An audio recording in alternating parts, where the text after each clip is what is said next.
Bila kita cara ekosistem, when we talk about ekosistem punya project, macam saya sebenarnya industrial punya player, saya lebih suka solve isu industri. Itu yang saya cakap awal tadi.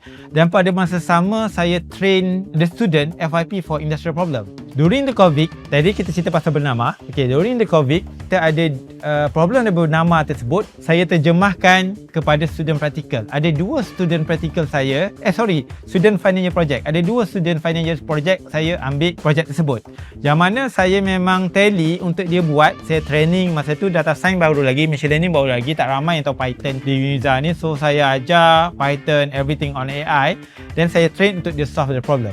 Dan pada masa sama, habis the practical, Alhamdulillah dua-duanya dapat A dan seorangnya dapat best project untuk masa tu. Kedua-duanya saya minta practical di bernama, Willy dan Afiq. Dan mereka menjalankan latihan praktikal di bernama selama 6 bulan. Habis saja 6 bulan, terus diserapkan sebagai data science developer permanent di bernama dengan gaji saya rasa semuanya 3,000 ke atas untuk kedua-duanya. Bagi saya, we need to create the ecosystem yang bukan saja create, tapi kita tolong the student push the forward. Aspirasi kerajaan, dia nak universiti cari funding sendiri, dan one of the main purpose adalah creating of the startup and spin-off company. Spin-off company adalah berdasarkan teknologi, berdasarkan feedback daripada industri, dan sebenarnya yang meyakinkan saya untuk buat spin-off Data Speed Islam Berhad. Sebelum buat spin-off tu, kami dijemput oleh Mampu untuk present kita punya Data Speed produk. Dia bukan saja untuk guna branding tadi, untuk mampu gunakan menilai semua prestasi menteri-menteri, termasuklah Perdana Menteri dan sebagainya, sosial media punya analisis pada masa tu.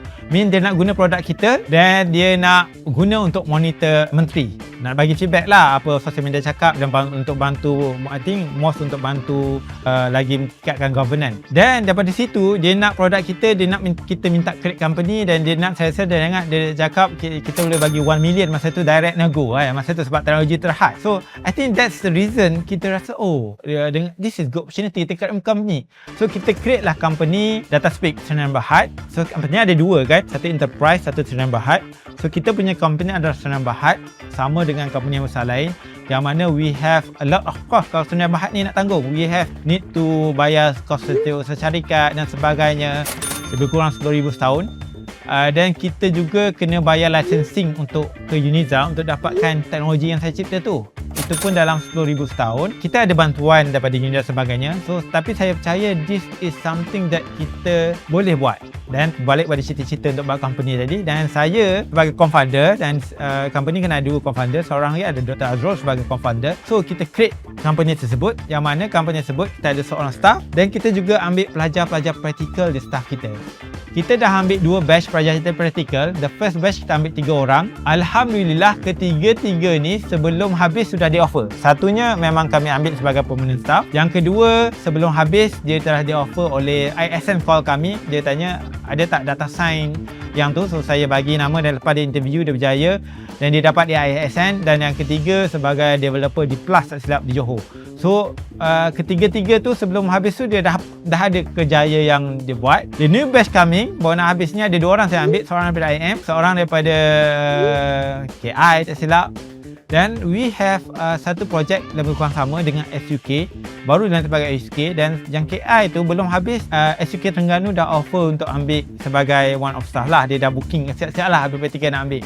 I think this is something that bila kita praktikal kat DataSpeak, kita bukan saja train the new perspective, tapi kita banyak juga train untuk dia push dia kepada company-company yang nak. So this is the thing.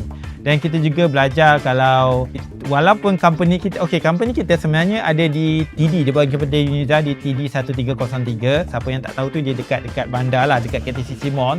It's very good area sebab dia ada MDEC dan sebagainya kat situ. So this is good opportunity untuk kita, selain kita keluarkan kita punya produk, kita nak build up kita punya talent sendiri lah.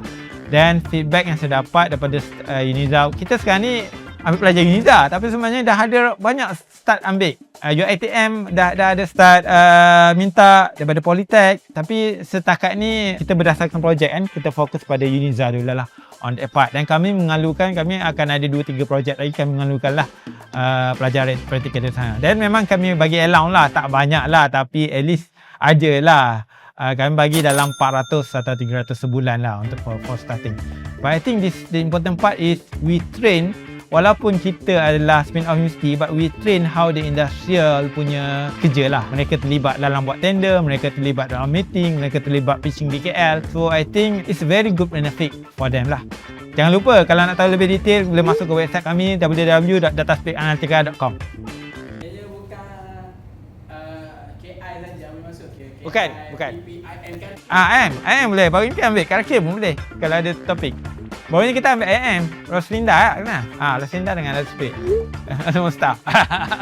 Boleh lah. Boleh gitu lah. Okay.